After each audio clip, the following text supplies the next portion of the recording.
살펴보는 한 주간의 주요 뉴스 클릭베스트 컷 김나연입니다.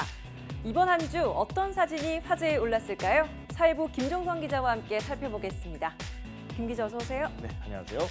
봄이 돼서 저희가 좀 뭔가 희망찬 소식을 많이 전해드려야 될 텐데 네. 이번 주에는 좀 안 좋은 소식들이 굉장히 많았습니다. 그래서 저희도 마음 한켠이 좀 무겁기도 한데요. 네. 그래도 어떻게 하겠습니까? 하나하나 어떤 일들이 있는지 좀 살펴보도록 하겠습니다. 네, 첫 사진 빨리 만나보도록 하겠습니다.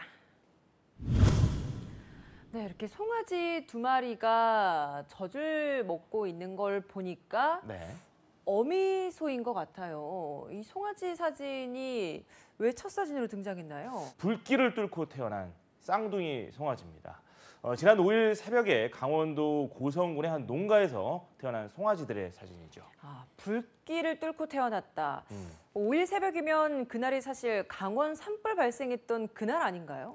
그렇습니다. 이 고성군 토성면 성천리 탁동권 씨가 이 소의 주인입니다. 탁 씨는 이 첫날 방송을 듣고 대피를 했다가 새벽 2시쯤에 돌아와서 연신 축사에다가 물을 뿌려가면서 이 축사를 지켜냈다. 이렇게 언론에 밝혔습니다. 축사 안을 둘러보다가 갓 태어난 쌍둥이 송아지 두 마리를 발견했다고 하는데요. 어미소가 이 산불을 보고 놀라서 출산 예정일보다 한 열흘 정도 일찍 이 송아지를 출산한 모양이다라고 이야기를 했습니다. 그럼 송아지들은 지금 건강한 상태인가요? 자, 지금 사진으로 봐서는 매우 건강해 보이는데요. 이 농가 소들이 산불 이후에 후유증을 좀 앓고 있다는 안타까운 소식입니다. 탁 씨에 따르면 산불 당시 소들이 불안에 떨면서 울고 있었고 지금도 충격 때문인지 여물을 평소보다 한 절반 정도밖에 먹지 않는다라고 이야기를 했습니다. 산불의 2차 피해다 이렇게 표현을 할 수도 있을 텐데요. 네. 제가 다음 사진을 통해서 더 이야기 만나보도록 하겠습니다. 네, 항공 사진이에요. 저 멀리 바다가 보이고 이쪽은 또 산맥들이 보이는데 중간중간 보니까 이렇게 검정색으로 불에 타버린 또 산의 모습이 보이네요. 그렇습니다. 고성 쪽 지역이라고 생각을 하면 되는 건가요? 마을과 산림이 폐허로 변한 모습입니다. 고성군에서 제공한 사진입니다. 산불은 꺼졌는데 2차 피해가 계속 이어지고 있다고 해요. 산림 전문가들에 따르면 산불 발생 지역의 산림은 토양의 접합력이 약해지기 때문에 토사 유출 방지 기능이 130배가량 떨어진다고 합니다. 그리고 이 수분을 저장하는 기능도 역시 절반 수준으로 뚝 떨어진다고 하죠. 네, 그러니까 물을 품고 있는 능력이 떨어지니까 장마철에 산사태가 걱정될 수밖에 없는 거네요. 그렇습니다. 빨리 나무가 다시 자라면 될 문제기는 한데 이게 좀 큰 문제입니다. 화재 당시에 지표면의 온도가 300도 이상 올라가면서 토양에 있던 양분이 거의 대부분 소실이 된 겁니다. 그렇겠죠. 그렇기 때문에 이 토양 속 그러니까 흙 속에 수분까지 모두 앗아가 버린 상태여서 네. 뭐 지금은 살아있는 것처럼 보여도 1, 2년 안에 대부분 나무들이 고사할 확률이 높다고 하고요. 이 나무들이 다시 살아나려면 나무들이 좀 썩어서 좀 미세한 미세균들이 좀 자라서 토양에 양분을 공급하는 그런 역할들을 좀 해야 된다라는 이야기가 나오고 있습니다. 역대급 산불이었던 이번 화재, 불은 꺼졌지만 2차 피해를 최소화하기 위해서 관심을 갖고 대책을 세워야 할 것 같습니다. 그럼 다음 주제 살펴보도록 하겠습니다. 네, 문재인 대통령을 필두로 새로운 얼굴들이 많이 보입니다. 이번에 새롭게 임명된 장관들인 것 같은데요. 이 사진은 지난 8일 오후 촬영한 사진입니다. 이 앞줄을 보면 왼쪽부터 문성혁 해수부 장관, 그리고 김현철 통일부 장관, 박영선 중기벤처기업부 장관, 그리고 문 대통령의 모습도 보이고요. 진영 행안부 장관, 그리고 박양우 문체부 장관의 모습을 볼 수가 있습니다. 네, 자유한국당의 반발에도 박영선 중소벤처기업부 장관, 또 김현철 통일부 장관은 결국 이렇게 임명을 했습니다. 그렇습니다. 자유한국당은 이를 바라보면서 지난 9일 청와대 앞에서 의원총회를 열었습니다. 청와대가 인사검증에 실패를 했다 이렇게 이야기를 하면서 조국 사퇴론을 재차 부각을 하면서 총공세에 나선 모양입니다. 네, 더불어민주당은 여기에 대해서 정쟁용 공세를 중단해라. 그리고 4월 국회에서의 민생 개혁 법안 처리 빨리 협조해라. 이렇게 맞서고 있죠. 그렇습니다. 서로 말을 하는 포인트가 완전 다르다라고 볼 수가 있는 거죠. 사실상 이 무승부로 끝난 4.3 국회의원 보궐선거 이후 전국의 주도권 경쟁이 더 달아오르고 있습니다. 여야의 공방이 더 거세지는 형국인데요. 내년 4월 총선을 염두에 둔 기선 제압 경쟁이기도 합니다. 네, 쟁점 현안을 둘러싼 여야 대치가 좀처럼 풀리지 않으면서 지난 8일 문을 연 4월 국회 역시나 빈손으로 끝날 수 있다는 우려가 벌써 나오고 있습니다. 다음 주제 살펴보도록 하겠습니다. 네, 태극기와 대한항공 깃발이 이렇게 걸려 있는데 네. 대한항공 깃발이 이렇게 조기로 이렇게 내려와서 걸려 있는 상황입니다. 이번 한 주에 또 굉장히 좀 충격적인 소식 중에 하나였던 것 같아요. 그렇습니다. 지난 8일 오후 서울 중구 대한항공 서소문 사옥에 이렇게 조기가 걸려 있는 모습을 저희가 사진으로 보여드리고 있습니다. 한진그룹은 8일 오전 갑작스럽게 맞은 조양호 회장의 부고 사태에 급히 비상 경영 체제로 전환을 했습니다. 한진그룹은 지주회사인 한진카리 그룹집의 정점에 있고 여기에 대한항공 또 주식회사 한진을 통해서 계열사를 거느리고 있는 이런 구조인 거잖아요. 이제는 가장 중요한 쟁점이 그럼 남은 그 지배구조의 상속, 경영권 승계 이 문제는 어떻게 해결될 것인가 이 부분일 것 같아요. 그렇습니다. 이게 모든 게 이게 경제 논리로 흘러가기 때문에 가장 큰 문제가 돈이죠. 그룹 지주사 한진칼 지분율을 보면 조 회장을 비롯한 자녀들이 28.9%를 갖고 있습니다. 28.9% 중에는 조 회장의 지분이 17.8%, 그리고 조 사장을 비롯한 자녀 3명의 지분이 각각 3% 이하로 좀 미미한 수준입니다. 이 때문에 경영권을 확보하기 위해서 이 조 회장의 주식을 자녀들이 각각 상속을 받아야 되는데 50%에 달하는 상속세를 내야 된다고 합니다. 이를 고려했을 때 이 조 사장이 경영권을 가져가기 사실상 어려울 수 있다. 이런 비관적인 전망까지도 나오고 있습니다. 네, 맞습니다. 상속세가 최소 1,750억 원에 달할 것이다. 이렇게 전망이 많이 되고 있더라고요. 상속세를 마련하지 못해서 결국에는 지분 승계 과정이 좀 복잡해지면 또 상황이 달라질 수 있다고 하던데요. 그렇습니다. 상속세를 마련하기 위해서 현금을 준비를 했는데 현금을 준비하려면 또 본인의 자산을 팔아야 되는 그런 악순환이 되풀이될 수 있다는 거죠. 상속세율을 50%로 단순 적용을 한다면 한진칼의 최대 주주 및 특수 관계인 지분율은 28.95%에서 20.03%로 떨어지게 됩니다. 2대 주주인 행동주의 펀드죠. KCGI가 한 13.47%를 갖고 있고 국민연금이 7.34%를 갖고 있으니까 총 20.81%. 어떻게 보면 최대 주주 위치를 좀 위협받을 수 있다. 좀 크게 흔들릴 수 있다. 이런 분석이 나오는 거죠. 네, 일각에서는 조 회장 일가가 사회적 물의를 일으키면서 악화한 여론에 상속을 아예 포기할 것이다. 이런 관측까지 제기되고 있다고 합니다. 한진그룹의 앞날이 어떻게 될지 관심이 집중되고 있습니다. 다음 주제 살펴보도록 하겠습니다. 네, 이번 주에 또 충격적인 소식 하나가 있었어요. 로버트 할리 씨, 굉장히 친근한 이미지로 유명했었던 방송인인데 마약 투약 혐의로 이렇게 경찰에 체포됐죠. 그렇습니다. 저희가 오늘 전해드리는 소식들 하나같이 예측 불가능한 내용들을 좀 많이 보여드리는 것 같다는 생각이 듭니다. 한국명 하일 씨의 모습입니다. 네, 평소에 굉장히 이미지가 좋았기 때문에 사람들이 더 놀랬던 것 같아요. 네. 마약 반응에서 간이 검사를 했는데 여기에서 양성 반응이 나왔다면서요.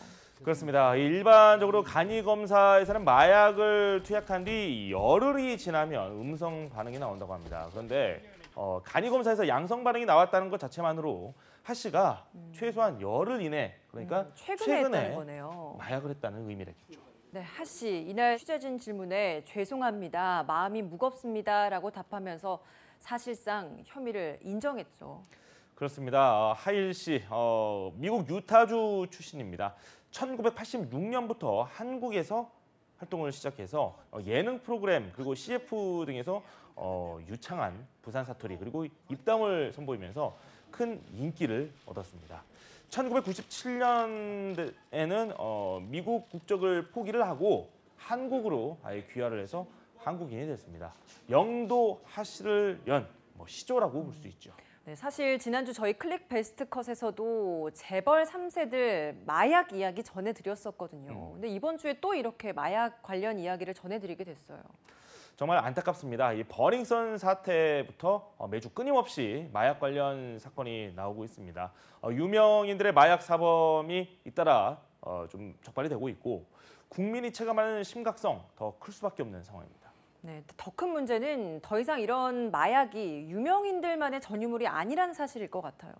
저희가 이런 부분을 설명드리는 것 자체가 어떻게 보면 범죄 행위에 대해서 좀 더 구체적으로 알려드리는 것 같아서 걱정이 되기도 한데요. 네. 분명 문제는 있습니다. 심각한 문제는 이 일반인들이 마음만 먹으면 SNS나 그런 것들을 통해서 언제든 마약을 손에 넣을 수 있는 유통 환경이 점차 더 조성이 되고 있다는 점이 큰 문제라고 할 수 있습니다. 유튜브뿐만 아니라 채팅앱 그리고 제가 말씀드렸던 SNS, 인터넷 카페 등을 통해서 마약을 손쉽게 구할 수 있다는 점이 큰 충격으로 다가오고 있습니다. 네, 일상 속에 침투한 마약. 다시금 마약과의 전쟁이 필요하다는 지적이 나오고 있습니다. 강력한 대응이 필요할 때가 아닐까 싶습니다. 그럼 다음 주제 살펴보도록 하겠습니다. 네, 콘서트 무대인 것 같기도 하고요. 이렇게 춤을 추고 있는데 눈에 띄는 게 뒤에 굉장히 큰 휴대폰 화면이 보입니다. 어떤 상황인지 설명이 좀 필요할 것 같아요. 네, 광고에서도 좀 보셨을 것 같은데 유명 가수가 이렇게 춤을 추고 있고 사람이 셋인데요. 이게 스마트폰. 그러게요. 여기 보니까 무대에는 2명이 춤을 추고 있는데 네. 뒤에 화면에서는 3명이 춤을 추고 있네요. 네, 지난 8일 서울 송파구 올림픽공원 K아트홀에서 열린 증강현실 콘서트입니다. 5G를 기반으로 한 증강현실 기술을 이렇게 화면으로 구현을 한 겁니다. 이날 세계 최초 5G 상용화 대한민국이 시작됩니다. 라는 행사의 일환이었습니다. 그러면 이 행사에 아무래도 대통령도 참석했을 것 같은데요. 네, 그 세계 최초 행사다라고 말씀을 드리면 좀 당연히 그랬을 것 같다는 생각이 듭니다. 문 대통령은 기념사에서 5G를 경제 고속도로라고 표현을 했습니다. 대전환이라는 표현까지 함께 덧붙였는데요. 무엇보다 5G는 대한민국 혁신 성장의 인프라 이렇게 표현을 하면서 5G가 각 산업 분야에 융합되면 정보통신 산업을 넘어 제조업과 이 벤처에 이르기까지 우리 산업 전체 혁신을 통한 동반 성장이 가능하다라고 강조를 했습니다. 사실 이 이야기만 들으면 굉장히 장밋빛 청사진인데 정작 실제 사용자들은 불만이 많이 나오던데요. 저 행사가 있던 8일에도 버스 안에서 5G 신호가 끊겼다. 그리고 시내 중심가에서 5G 신호 잡기가 너무 힘들다. 이런 이야기들이 많이 나왔습니다. 네, 5G가 잡히지 않는 지역에서는 LTE로 전환되는데 이때 또 배터리 소모가 굉장히 많이 된다는 불만도 많이 나왔어요. 네, 그렇습니다. 5G망은 수도권 일부 그리고 대형 광역시를 제외하고는 거의 깔려있지 않은 게 현실입니다. 그마저도 아직 불안전하다고 하는데요. 지난 4일 5G 폰을 구매한 이용자가 연합뉴스에 이메일을 보내왔는데 이 집 근처에 5G 중계기가 설치되려면 무려 1년 이상 걸릴 수 있다는 이야기를 들었다고 하죠. 소비자 입장에서는 굉장히 억울하고 뭔가 문제 제기를 할 수밖에 없는 상황이다라고 볼 수 있죠. 네, 통신사들이 서비스 제공 준비가 안 된 상황에서 5G를 급하게 도입하고 또 여기에 고가 요금제까지 출시해서 결국에는 싸게 잘 쓰고 있던 사람들이 이런 혜택까지도 못 받는 상황 만들었다. 이런 비판 나올 수밖에 없는 상황 아닌가요? 공통적으로 모두 나올 수밖에 없습니다. 그런데 통신업계 관계자는 이런 이야기를 했습니다. 서비스 준비가 충분히 되지 않은 상태에서 5G를 조기에 도입한 것은 세계 최초 타이틀을 확보하는 것 외에 통신요금 인상도 고려했다는 의심이 든다. 이런 이야기를 했는데 어떻게 보면 좀 자성이 나올 수밖에 없는 상황이기도 한 거죠. 네, 맞습니다. 세계 최초 5G 서비스. 그 타이틀만을 위해서 놓치는 부분은 없는지 지금이라도 통신사들의 각성을 기대해 보겠습니다. 그럼 다음 주제 살펴보도록 하겠습니다. 네, 뭔가 공터를 찍기 위해서 높이 올라가서 찍은 것 같은데 지난 10일 수요일에 촬영을 한 사진입니다. 서울 율곡로, 그러니까 저희가 위치한 이 방송국 사옥 바로 앞입니다. 수요 집회가 열린 주한 일본 대사관 자리입니다. 신축을 위해서 옛 건물을 이렇게 좀 부순 상태죠. 근데 사실 이렇게 공터가 된 지 꽤 오래된 걸로 알고 있거든요.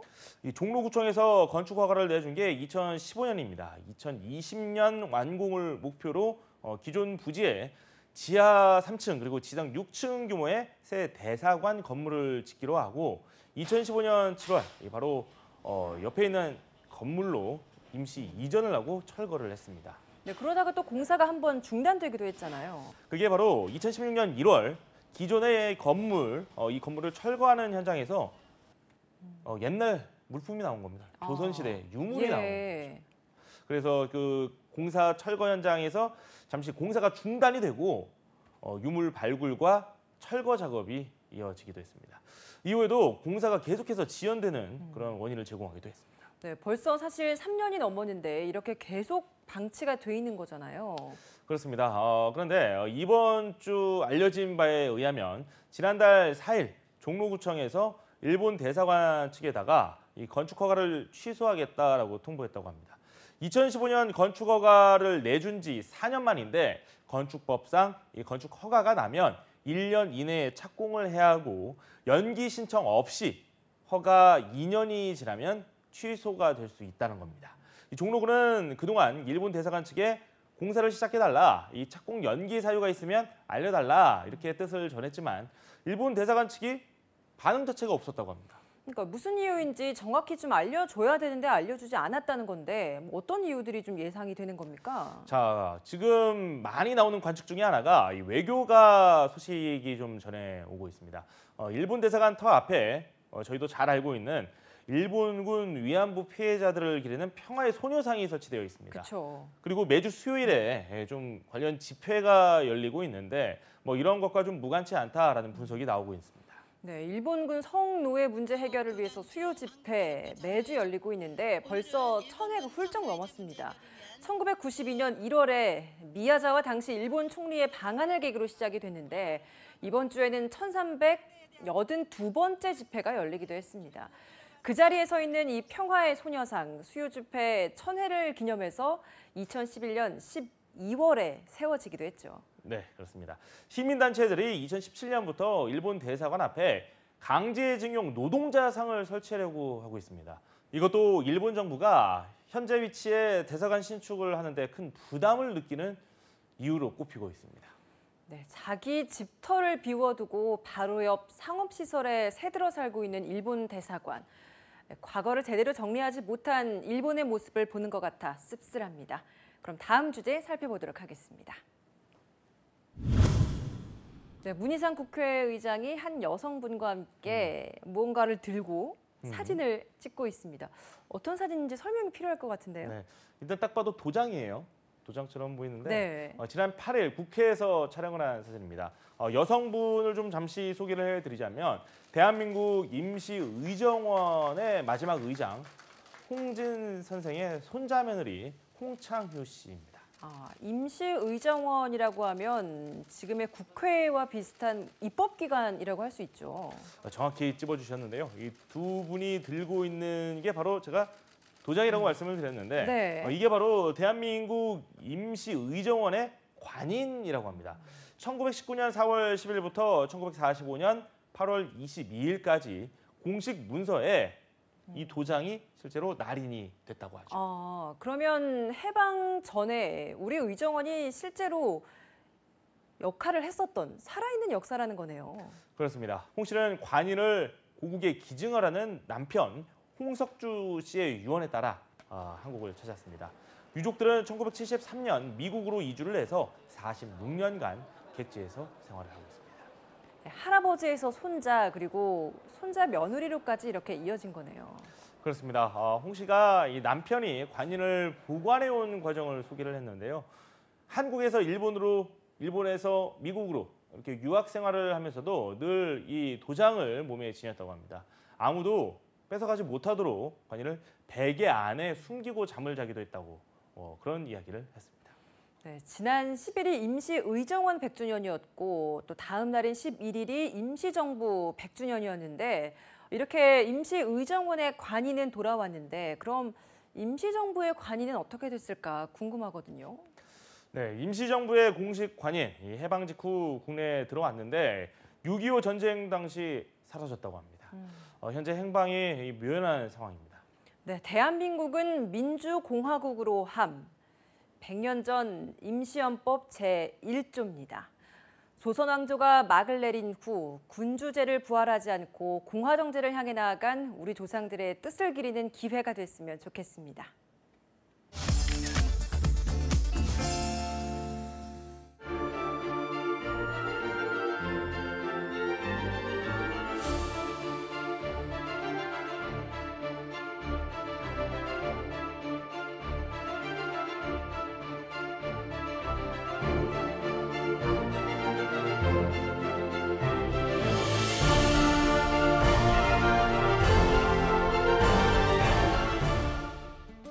사진으로 살펴보는 한 주간의 주요 뉴스 클릭 베스트 컷.